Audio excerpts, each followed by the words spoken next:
Hello Mark, I'm Allison, and my student number is 33.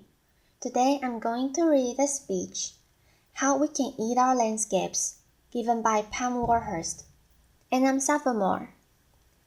Pam Warhurst, How We Can Eat Our Landscapes. The will to live life differently can start in some of the most unusual places. This is where I come from, Todmorden.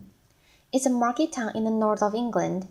15,000 people, between Leeds and Manchester. Fairly normal market town. It used to look like this, and now it's more like this, with fruit and veg and herbs sprouting up all over the place. We call it propaganda gardening. Laughter. Cornwall Road Railway, station car park, front of the health center, people's front gardens, and even in front of the police station. Laughter. We've got edible canal towpath, and we've got sprouting cemeteries. The soil is extremely good. Laughter. We've even invented a new form of tourism. It's called vegetable tourism. And believe it or not, people come from all over the world to poke around in our raised beds, even when there's not much growing. Laughter. But it starts a conversation. Laughter. And, we're not doing it because we're bored. Laughter.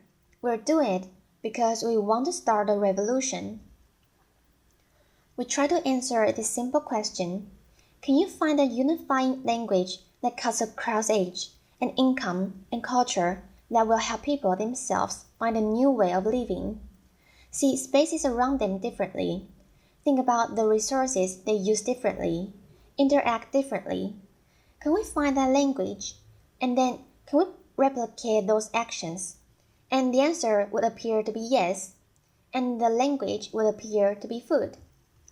So, 3.5 years ago, a few of us sat around the kitchen table, and we just invented the whole thing.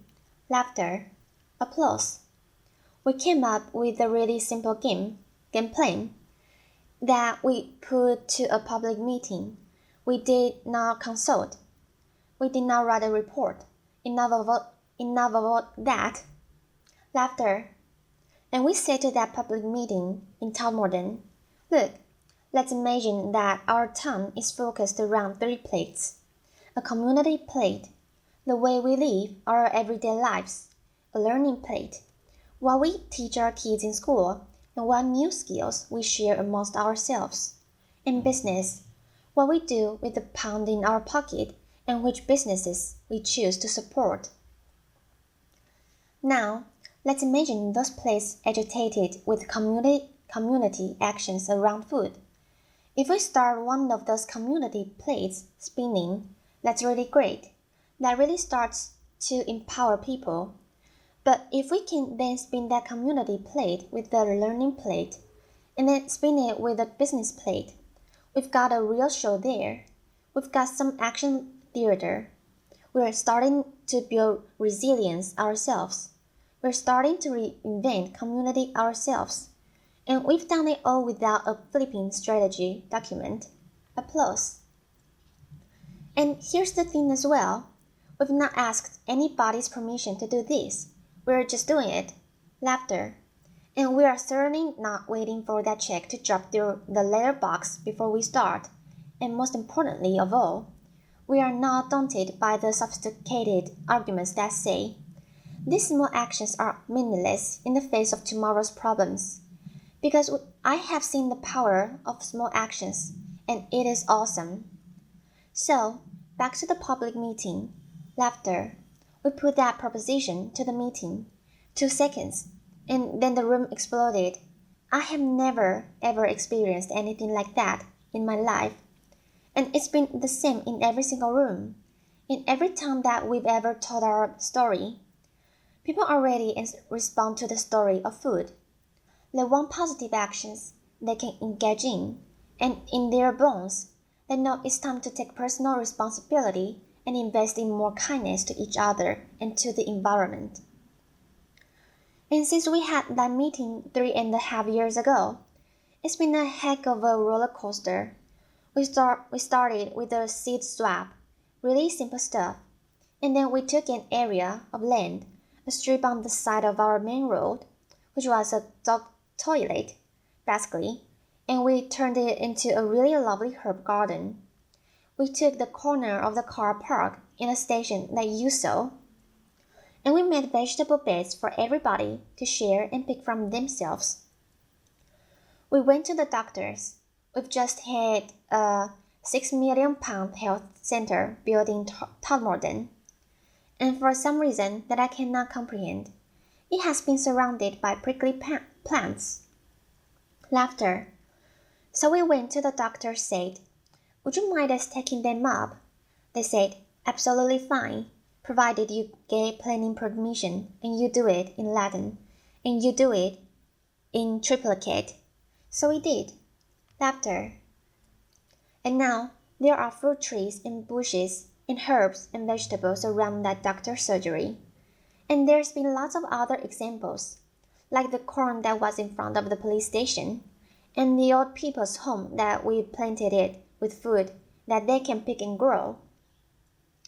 But it isn't just about growing, because we all are part of this jigsaw. It's about taking those artistic people in your community and doing some fabulous designs in those raised beds to explain to people what's growing there. Because there's so many people that don't really recognize a vegetable unless it's in a bit of plastic with a bit of an instruction packet on the top. Laughter. So we have some people who design these things. If it looks like this, please don't pick it, but if it looks like this, help yourself. This is about sharing and investing in kindness. And for those people that don't want to do either of those things, maybe they can cook.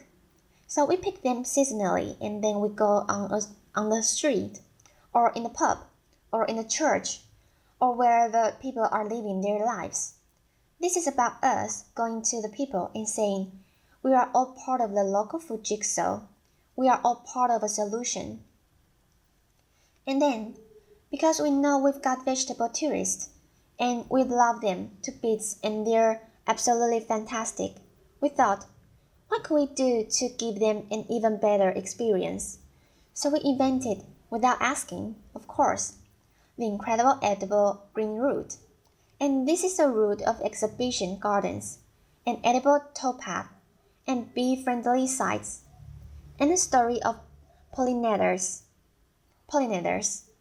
And it's a route that we designed that takes people through the whole of our town, past our cafes and our small shops, through our market, not just to and fro from the supermarket, and we're hoping that in changing people's footfall around our town, we're also changing their behavior.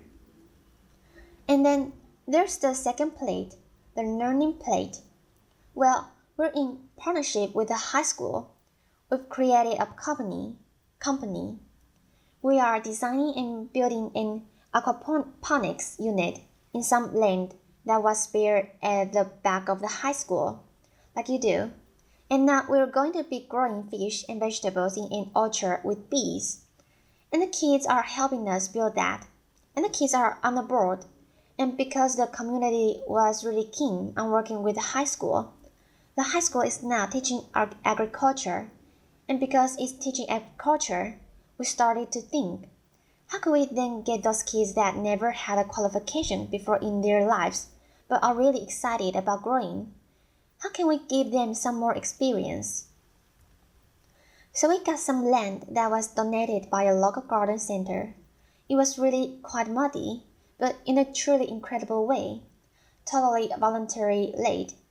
We have turned that into a market garden training center, and that is polytunnels and raised beds and all the things you need to get the soil under your fingers and think maybe there's a job in this for me in the future. And because we were doing that, some local academics said, we could help design a commercial horticulture course for you. There's not one that we know of.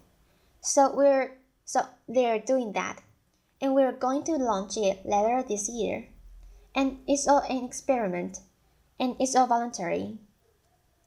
And then there's the third plate, Because if you walk through an edible landscape, and if you're learning new skills, and if you start to get interested in what's growing seasonally, you might just want to spend more of your own money in support of local producers.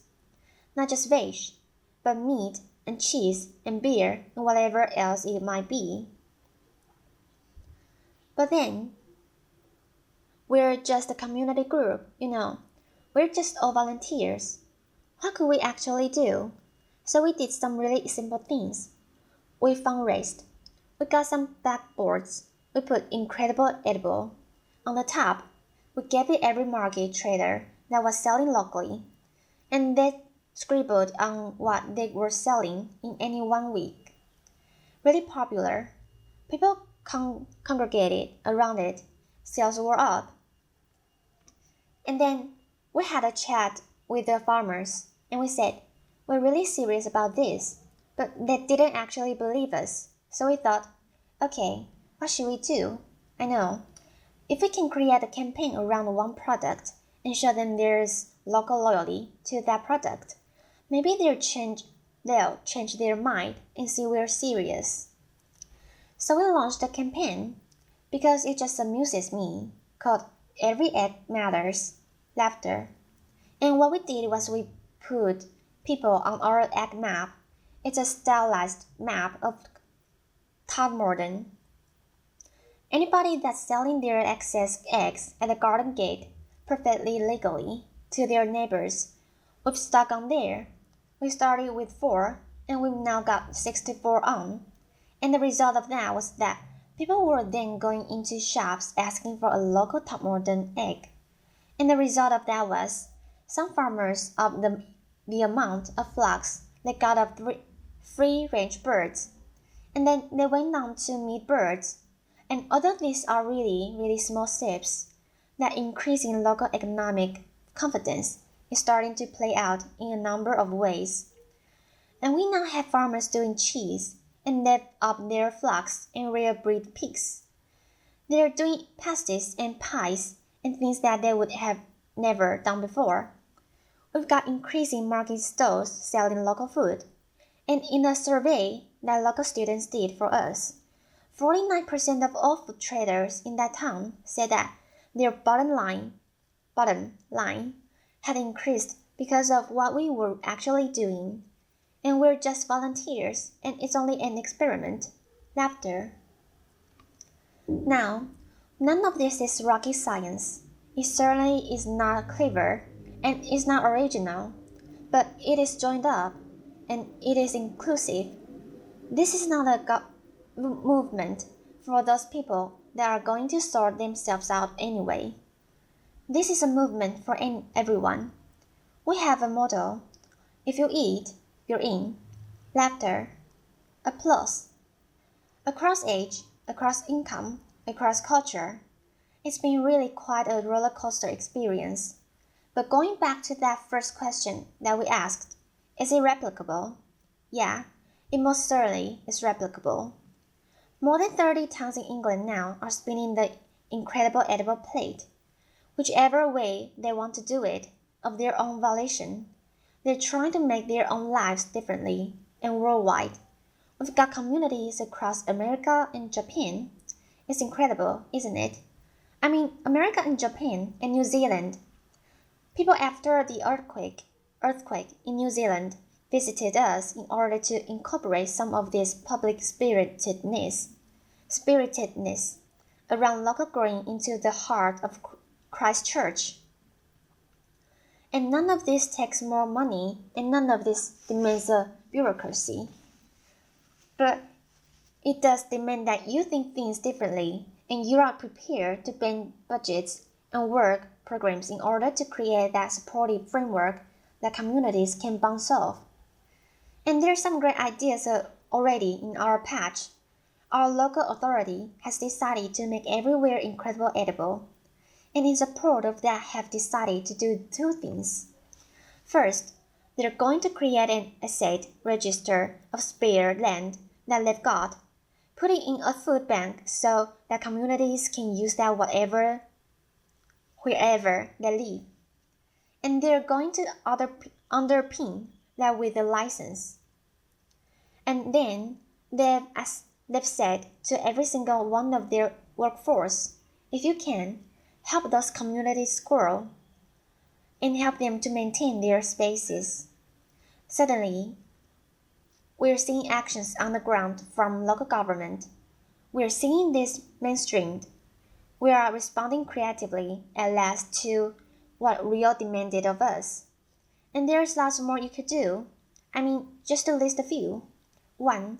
Please stop putting prickly plants around public buildings. It's a waste of space. Laughter.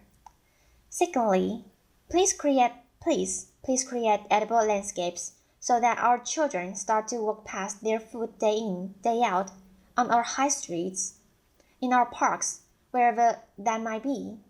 Inspire local planners to put the food sites at the heart of the town and the city plan. Now relegate them to the edges of the settlements that nobody can see.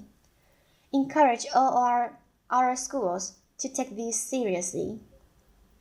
This isn't a second-class exercise. If we want to inspire the farmers of tomorrow, then please let us say to every school, create a sense of purpose around the importance to the environment. Local food and soils. Put that at the heart of your school, culture, and you will create a different generation. There are so many things you can do, but ultimately, this is about something really simple. Through an organic process, through an increasing recognition of the power of small actions, we are starting, at last, to believe in ourselves again, and to believe in our capacity, each and every one of us, to build a different and a kinder future. And in my book, that's incredible. Thank you. Applause. Applause. Thank you very much. Applause. Thank you, Mark.